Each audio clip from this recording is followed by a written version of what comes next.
I was asked to talk about guidelines that were incorporating complementary alternative medicine, or CAM, because more and more the recent guidelines have touched on the subject, and in fact brought a few of them into the limelight as far as things we should be telling our patients. For example, the American College of Rheumatology 2012 guidelines have mentioned the use of Tai Chi with a very low number needed to treat, meaning for every 3 patients that we have do some type of Tai Chi, you will have a significant reduction in pain and improvement in functional ability for a very safe, cost-effective treatment.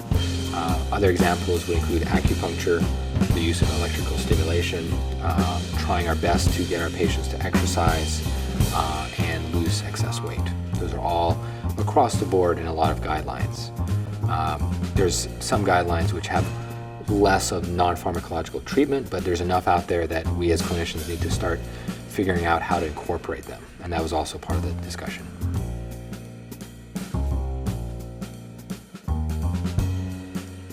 Well, I think probably the best predictor of when to incorporate it, discuss it, and whether it's going to be effective is really the patient preference.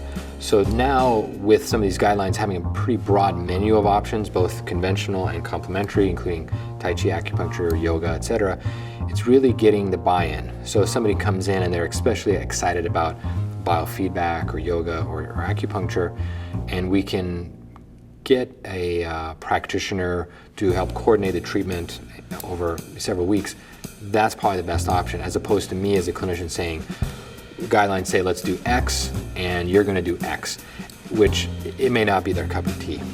So trying to get something that really fits their preference, philosophy, and how does it match everything else they're doing.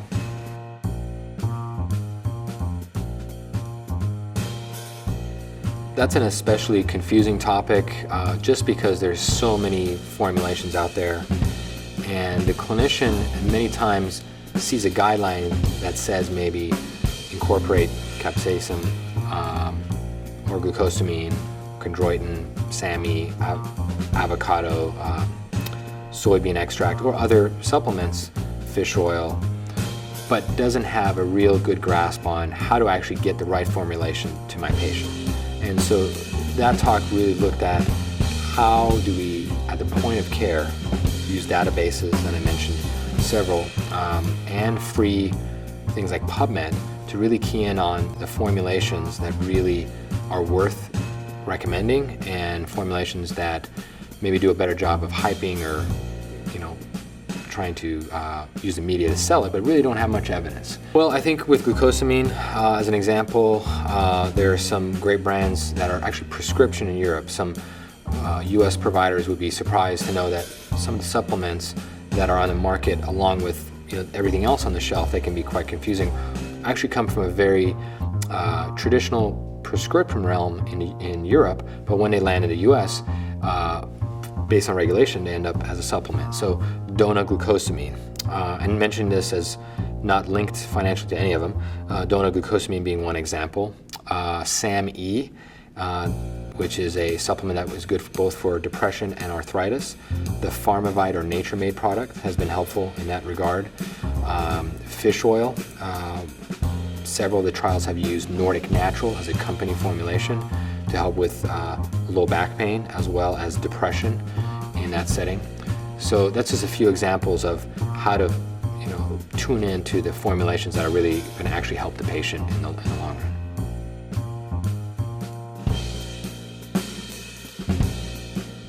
Part of the issue is we don't always have a full list of everything the patient's taking. So when we're trying to figure out what may be a potential interaction, we need to figure out everything that's on the table, or have the patient let us know. And based on that, there's both subscription and free databases. Drugs.com, Medscape are free. Natural database is another one, where you can plug in conventional prescription meds, over-the-counters, natural therapies, and get a listing of what's a good idea to mix and what's a really bad idea to mix. As a general ballpark, antidepressants, either conventional or over-the-counter, sedatives, sleep agents like valerian, anything with a blood thinning effect like ginkgo, those are really ones to be more cautious about. And then other ones that are maybe less known, use the databases to figure out the answer and help guide the patient.